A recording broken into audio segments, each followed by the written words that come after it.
Hello everyone, good morning to all of you. Welcome to logic Pathshala. आज के इस video में हम कवर करेंगे 30 जुलाई के इम्पॉर्टेंट करंट अफेयर्स के क्वेश्चंस। इस वीडियो का जो पीडीएफ है फ्रेंड्स आप लोगों को मिल जाएगा टेलीग्राम ग्रुप से। लिंक आपको दिया गया है डिस्क्रिप्शन बॉक्स में। तो चलिए फिर इस इम्पॉर्टेंट सेशन को शुरू करते हैं एक मोटिवेशन कोट के साथ। Don't lose your present to your past. तो कभी भी अपने प्रेजेंट को नहीं खोइए अपनी पास्ट की वजह से। देखिए क्या होता है, कई बार ऐसा होता है कि हमारे पास्ट में कुछ हो जाता है, लाइक हमारी लाइफ में या हमारे एग्ज़ाम से रिलेटेड या हमें फेलियर फेस करना पड़ता है, तो हम उसी को अपने प्रेजेंट में भी ले आते हैं, जिसकी वजह से हम अपने प्रेजेंट को भी सही नहीं कर पाते। तो कभी भी ऐसा ना करें। जो पास्ट में हो गया, जो गलतियां हो गई उनसे सीखें और अपने प्रेजेंट को बेहतर करें। जब आप अपना प्रेजेंट अच्छा करेंगे तो फ्यूचर आपका ब्राइट रहेगा। तो चलिए फ्रेंड शुरू करते हैं इंपॉर्टेंट क्लास को फर्स्ट क्वेश्चन से। पहला क्वेश्चन है, with which country ReNew Power has sign an MOU to set up a green hydrogen manufacturing facility. अभी हाल ही में कौन से देश के साथ में रेन्यू पावर ने ग्रीन हाइड्रोजन मैन्युफैक्चरिंग फैसिलिटी स्थापित करने के लिए एक MOU साइन किया है? ये MOU साइन हुआ है फ्रेंड्स इजिप्ट, और इजिप्ट को क्या बोलते हैं हिंदी में, मिस्र कहा जाता है। तो इजिप्ट के साथ में ये जो MOU है वो साइन हुआ है, और मैंने बता दिया कि क्यों साइन किया गया है, ताकि ग्रीन हाइड्रोजन मैन्युफैक्चरिंग फैसिलिटी को सेटअप किया जा सके। और ये जो मैन्युफैक्चरिंग फैसिलिटी है ना फ्रेंड्स, ये मिस्र में जो स्वेज कैनल है, स्वेज कैनल इकोनॉमिक जोन है, उस क्षेत्र में जो है वो इस सुविधा को स्थापित किया जाएगा। इस MOU के according renew power will set up a plant जिसकी कैपेसिटी होगी 20,000 टन ऑफ ग्रीन हाइड्रोजन, या एक साल में 20,000 टन जो है ग्रीन हाइड्रोजन को प्रोड्यूस करेगा। इसकी जो है इस प्लांट की पूरी ये जो है वो कैपेसिटी होगी। अब फ्रेंड्स यहाँ पे बात होती है MOU की, तो हम रिसेंटली जो भी एग्रीमेंट और MOU साइन अप हुए हैं उनके बारे में थोड़ा सा रिवाइज़ करते हैं। मैं कोशिश करती हूँ फ्रेंड्स कि आपको ज़्यादा से ज़्यादा क्वेश्चन से रिवाइज़ करा सकूँ, ताकि जो हमारे पुराने करंट अफेयर्स हैं ना उनको भी हम साथ लेके चलें। पहला है, Senegal has sign an MOU to enhance bilateral cooperation in youth matters with India. तो यूथ मैटर्स में सहयोग बढ़ाने के लिए अभी सेनेगल के साथ में एक MOU साइन हुआ। इंडिया और US के बीच में एक इन्वेस्टमेंट इंसेंटिव एग्रीमेंट साइन हुआ, और ये एग्रीमेंट साइन हुआ है टोक्यो जापान में। वहीं इंडिया जॉर्डन के बीच में एक MOU साइन हुआ फर्टिलाइज़र सेक्टर में सहयोग के लिए। इंडिया और कनाडा के बीच में एक एग्रीमेंट साइन हुआ है to increase bilateral cooperation on the climate action. तो कई बार ऐसा होता है कि MOU या एग्रीमेंट का पूछ लेते हैं फील्ड, कि किस फील्ड को लेके इन दोनों कंट्रीज़ के बीच में MOU साइन हुआ है। तो थोड़ा सा इस चीज़ के ऊपर भी आप लोग ज़रूर फोकस करें। नेक्स्ट क्वेश्चन है हमारा, who launched the 11th agricultural census to collect data on various parameters including operational holdings. अभी हाल ही में देखिए किसने 11th एग्रीकल्चर सेंसस यानी कृषि जनगणना को शुरू किया है। तो देखिए कृषि से आप लोग थोड़ा सा ध्यान रखिएगा, जो एग्रीकल्चर मिनिस्टर हैं नरेंद्र सिंह तोमर, इनके द्वारा जो है इस सेंसस यानी इस जनगणना को शुरू किया है। और पहली बार ये जो जनगणना है यानी जो ये एग्रीकल्चर सेंसस है ना, इसका जितना भी डेटा होगा उसे स्मार्टफोन और टैबलेट से कलेक्ट किया जाएगा। इससे फ़ायदा ये होगा, देखिए कि जितना भी डेटा होगा उसको कलेक्ट करने में काफ़ी आसानी भी होगी, और जल्दी ही वो सारा का सारा डेटा जो है वो कलेक्ट हो पाएगा। Agriculture census is the main source of information on various parameter, जैसे कि number and the area of operational holdings, उनका साइज़ क्या है, कितना उस पर लैंड यूज़ हो रहा है, इन सभी का जो है वो इस तरीके के कुछ पैरामीटर्स होते हैं जिनके बारे में यहाँ इंफॉर्मेशन रखी जाती है। अगला क्वेश्चन देखिए, which IIT has launched Nilekani centre at AI4 Bharat to promote the Indian language technology. तो कौन सी IIT ने इंडियन लैंग्वेज टेक्नोलॉजी को बढ़ावा देने के लिए AI4 भारत में नीलकनी केंद्र को शुरू किया है? तो यहाँ हम IIT की बात करते हैं, तो सही आंसर है फ्रेंड्स IIT मद्रास।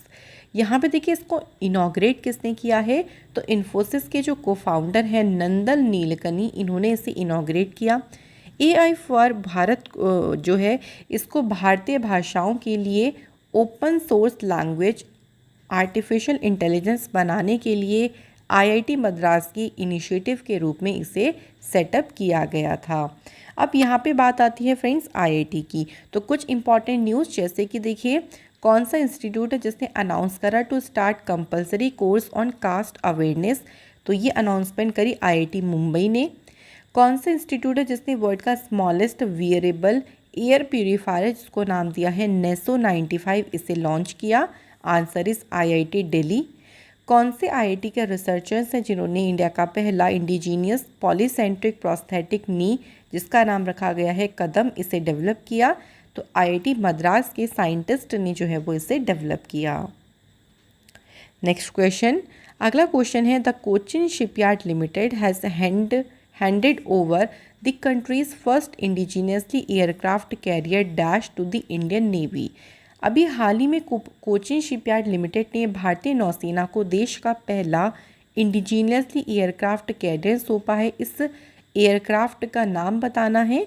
तो फ्रेंड्स इस एयरक्राफ्ट का नाम है विक्रांत, और ये किसे सौंपा गया है? तो आंसर है हमारा इंडियन नेवी को। अगर हम बात करते हैं विक्रांत एयरक्राफ्ट की, तो ये 262 मीटर लंबा एयरक्राफ्ट कैरियर है और ये अभी तक का सबसे बड़ा वॉरशिप है जो कि कंट्री में ही बिल्ड किया गया है। इसको पूरा बिल्ड करने में 20,000 करोड़ रुपए की कॉस्ट आई है। इसे अगस्त 2022 तक इंडियन नेवी में जो है इंडियन नेवी की जो सर्विसेज हैं उसमें शामिल किया जाना है, तो इसलिए ध्यान रखिएगा नाम है इसका विक्रांत। अब फ्रेंड्स थोड़ी सी बात करते हैं इंडियन नेवी की। तो ये इंडियन आर्म्ड फोर्सेस की नेवल ब्रांच है। इसकी स्थापना हुई थी 26 जनवरी 1950। हेडक्वार्टर है इसका न्यू दिल्ली में। जो इंडियन नेवी होती है ना फ्रेंड्स, इसके कमांडर इन चीफ कौन होते हैं? प्रेसिडेंट होते हैं। और वर्तमान में अगर हम प्रेसिडेंट की बात करते हैं तो कौन है? द्रौपदी मुर्मू। ये 15th नंबर की प्रेसिडेंट बनी है हाल ही में। जो इंडियन नेवी है उसके नेवल स्टाफ के चीफ कौन है? Admiral R Hari Kumar. तो ये फ्रेंड्स इंपॉर्टेंट पॉइंट है, इन्हें हमें ध्यान रखना है। नेक्स्ट क्वेश्चन है which state government is all set to come up with an alternative to the popular corporate online cab service by launching its own taxi।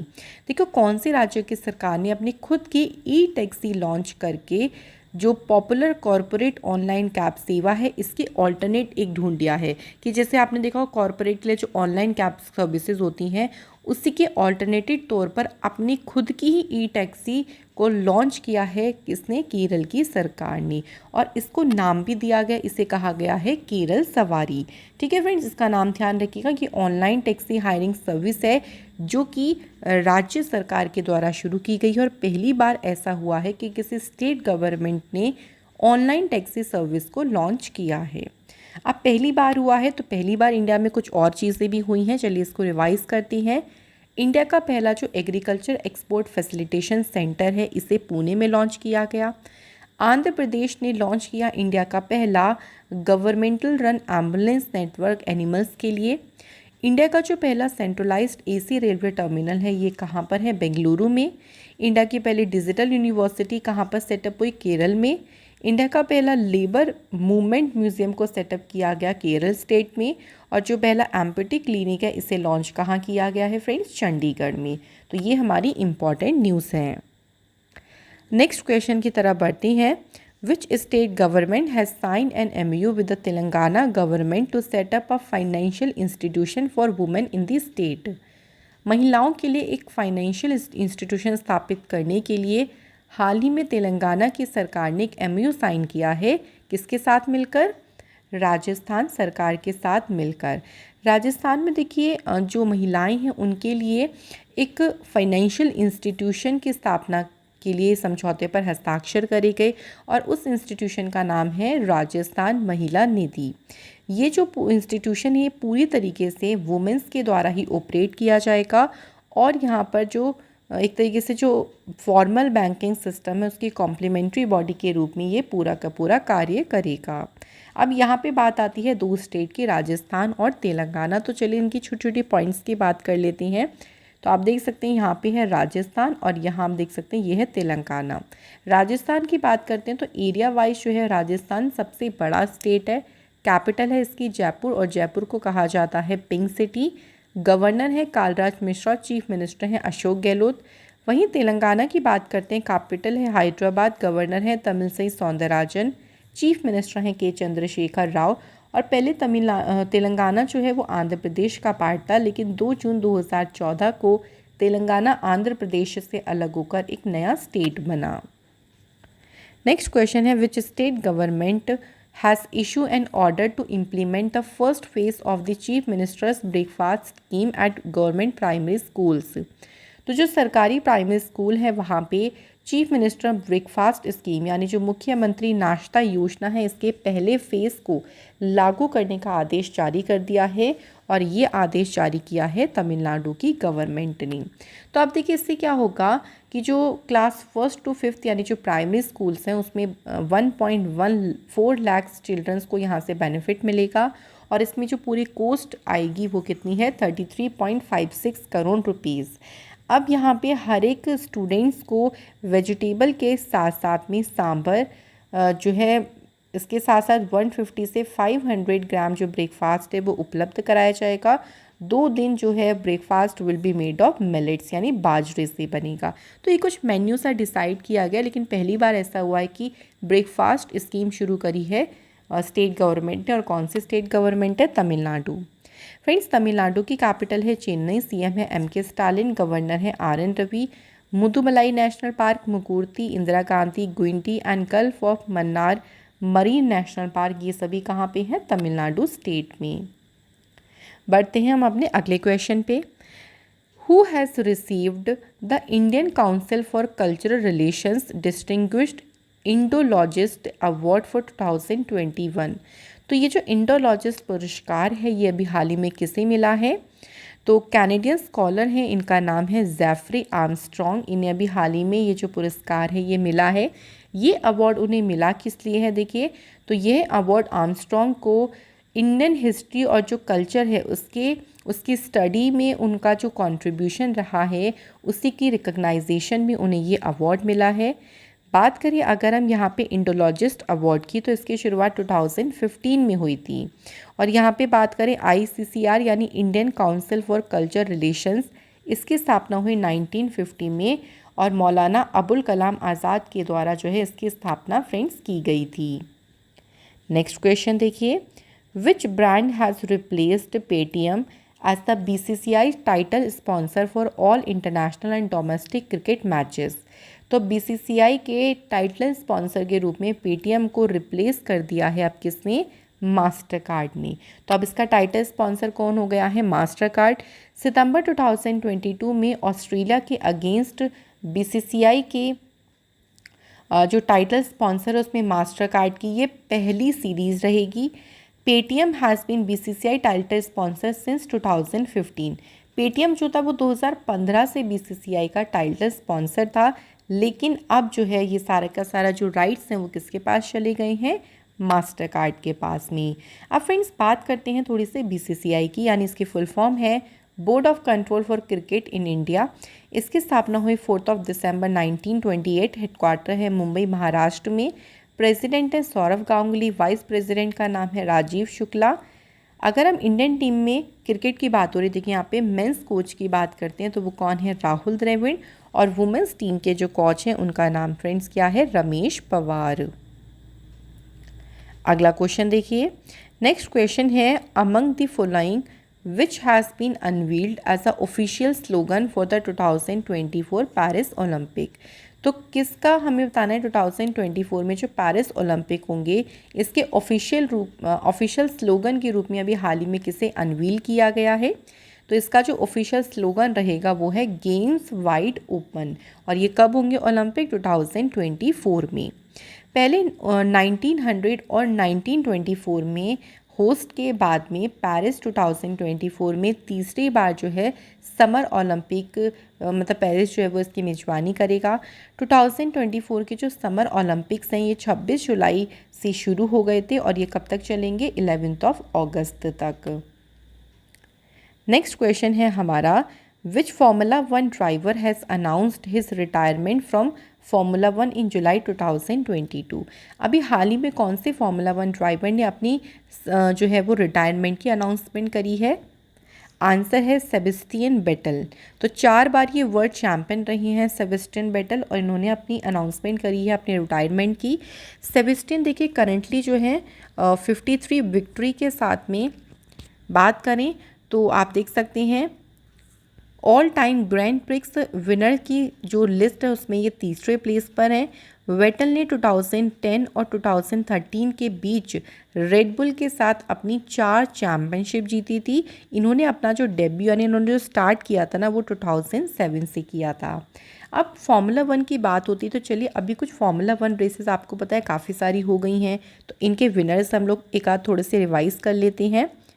पहला है फ्रेंड्स देखो बहरीन ग्रैंड प्रिक्स, ये किसने जीती है? ये जीती है चार्ल्स लेक्लर्क ने। ये फरारी के रेसर हैं, उनकी कंट्री है मोनाको। सऊदी अरेबियन जो ग्रैंड प्रिक्स है ये मैक्स वर्स्टैपिन ने जीती, और मैक्स वर्स्टैपिन जो है रेडबुल के रेसर हैं और इनकी कंट्री है नीदरलैंड। नेक्स्ट देखिए ऑस्ट्रेलियन ग्रैंड प्रिक्स, ये जीती है चार्ल्स लेक्लर्क ने, और एमिलिया रोमाग्ना ग्रैंड प्रिक्स जो है ये जीती है मैक्स वर्स्टैपिन ने। तो ये फ्रेंड्स हमें ध्यान रखनी है। फ्रेंड्स इसी के साथ हमारे आज के जो क्वेश्चंस हैं वो हो गए हैं फिनिश। चलिए अब टाइम आता है रिवीजन का। पहला क्वेश्चन है एमिनेंट एसएमईज राइटर और साहित्य अकादमी अवार्डी हैज़ पास्ड अवे। तो अभी हाल ही में देखिए इनका निधन हुआ है, इनका नाम है अतुलानंद गोस्वामी। नेक्स्ट है PV Sindhu and dash have been named India's flag bearers for the Commonwealth Games 2022। तो एक तो पीवी सिंधु है और दूसरा नाम आपको ध्यान रखना है फ्रेंड्स मनप्रीत सिंह। नेक्स्ट है the ICC has awarded associate membership status to 3 new countries which one is not in the list. इनमें से कौन सी लिस्ट में नहीं है? तो वो है मोरक्को, उज्बेकिस्तान, कोट डिवोर यानी जिसे हम कहते हैं इंग्लिश में इसको कंट्री को बोलते हैं आइवरी कोस्ट, और तीसरी जो कंट्री है वो है कंबोडिया। इसी के साथ आईसीसी में जो अगर हम टोटल मेंबर्स की बात करते हैं कितने हो गए हैं 108। नेक्स्ट है Dinesh Sahara foundation has instituted a first of its kind Dinesh Sahara lifetime award for excellence in dash. तो ये जो Dinesh Sahara lifetime award है ये किस एरिया में या कौन से फील्ड में एक्सीलेंस के लिए दिया जाएगा? राइट आंसर है देखिए फ्रेंड्स यहाँ पे music. What is the rank of India in the latest men's ODI rankings released in July 2022? तो अभी देखिए हाल ही में जो मेंस की ओडीआई टीम रैंकिंग आई है इसमें अगर हम बात करते हैं भारत की रैंक कौन सी है, तो फ्रेंड्स भारत जो है वो इसमें तीसरे प्लेस पे है। पहले प्लेस पे है न्यूजीलैंड, सेकंड प्लेस पे है इंग्लैंड, और इंडिया जो है इसकी पोजीशन है इसमें थर्ड। नेक्स्ट है in which country the largest pink diamond in 300 years, जिसको नाम दिया है Lulo Rose, has been found. तो 300 वर्षों में लुलो रोज नाम का सबसे बड़ा गुलाबी हीरा जो पाया गया है वो कहाँ पे पाया गया है? अंगोला में। इसके बाद है which country's cricket ground has been named after India's legendary cricket Sunil Gavaskar. तो फ्रेंड्स कौन से देश के क्रिकेट फील्ड का नाम भारत के लेजेंडरी क्रिकेटर सुनील गावस्कर जी के नाम पर रखा जाएगा?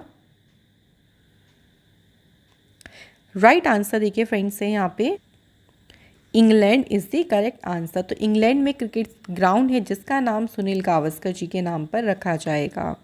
इसके बाद है Coca Cola has signed home for Limca sports promotion. Coca Cola ने लिम्का स्पोर्ट्स प्रमोशन के लिए किसे साइन किया है? राइट आंसर है फ्रेंड्स नीरज चोपड़ा। तो फ्रेंड्स यहाँ पे हमारे होते हैं क्वेश्चन सभी कवर अप। अब स्टैटिक जीके में आज देखते हैं हम लोग आज क्या कवर करने वाले हैं। तो आज हम कवर करेंगे famous personalities and their nicknames. उन्हें किस नाम से भाई जाना जाता है, ये कई बार एग्जाम में पूछते हैं, तो चलिए एक एक करके देख लेते हैं। फर्स्ट है बिस्मार्क ऑफ इंडिया, किसे कहा जाता है? तो वल्लभ भाई पटेल। तो क्वेश्चन ऐसे बनेगा कि फ्रेंड्स इनमें से कौन है जिन्हें बिस्मार्क ऑफ इंडिया के नाम से जानते हैं? तो आप अपना आंसर टिक करेंगे वल्लभ भाई पटेल जी को। विश्व कवि कहा जाता है रविंद्रनाथ टैगोर जी को। बुद्धा ये सभी को पता होगा सिद्धार्थ गौतम। चाचा कहा जाता है जवाहरलाल नेहरू जी को। देश रत्न ये किसका नाम है? Doctor Rajendra Prasad. Napoleon of India ये किसे कहा जाता है? तो आंसर है फ्रेंड्स समुद्रगुप्त। और गुरुदेव के नाम से यानी गुरुदेव जो है किसे कहते हैं? रविंद्रनाथ टैगोर जी को। नेक्स्ट नाम है देखिए iron lady of India, important mark करेगा। तो आयरन लेडी ऑफ इंडिया कहते हैं इंदिरा गांधी जी को, और आयरन मैन कहा जाता है सरदार वल्लभ भाई पटेल। तो ये दोनों थोड़ा सा आप लोग ध्यान रखिएगा। Light of Asia Shri Buddha, lion of Kashmir जो है ये कहा जाता है शेख मोहम्मद अब्दुल्ला को, लायन ऑफ मराठा कहा जाता है बाल गंगाधर तिलक, लिटिल मास्टर के नाम से फेमस है Sunil Gavaskar, man of iron ये कहा जाता है वल्लभ भाई पटेल जी को, मैन ऑफ पीस जो है वो किसे कहते हैं मैन ऑफ पीस के नाम से, लाल बहादुर शास्त्री जी को जानते हैं, और पंजाब केसरी जो है वो कहा जाता है लाला लाजपत राय की वजह से, मतलब सॉरी पंजाब केसरी जो है वो लाला लाजपत राय जी को कहा जाता है, यानी इनका निक नेम है ये। फ्रेंड्स कल मैंने आप लोगों से क्वेश्चन जो पूछा था उसमें फर्स्ट का आंसर है विवेक कुमार, और सेकंड था विलियम ई कॉल्बे अवार्ड, ये किसने जीता है, वीजली मॉर्गन ने। तो फ्रेंड्स आप सभी ने सही आंसर्स करी हैं, thank you so much guys कि आप सभी लोगों ने परफेक्ट आंसर करिए। तो आज के हमारे कॉमेंट है Harish Kumar Chipuri, Chandan Pradhan and Gyan. Thank you so much once again कि आप लोगों ने टाइम निकाल के जो है यहाँ पे ज़रूर कमेंट किया है। तो चलिए फिर आज के क्वेश्चंस की बात करते हैं। पहला क्वेश्चन है the Sangai festival is celebrated in dash. तो जो संगाई फेस्टिवल है ये कौन से स्टेट में मनाया जाता है।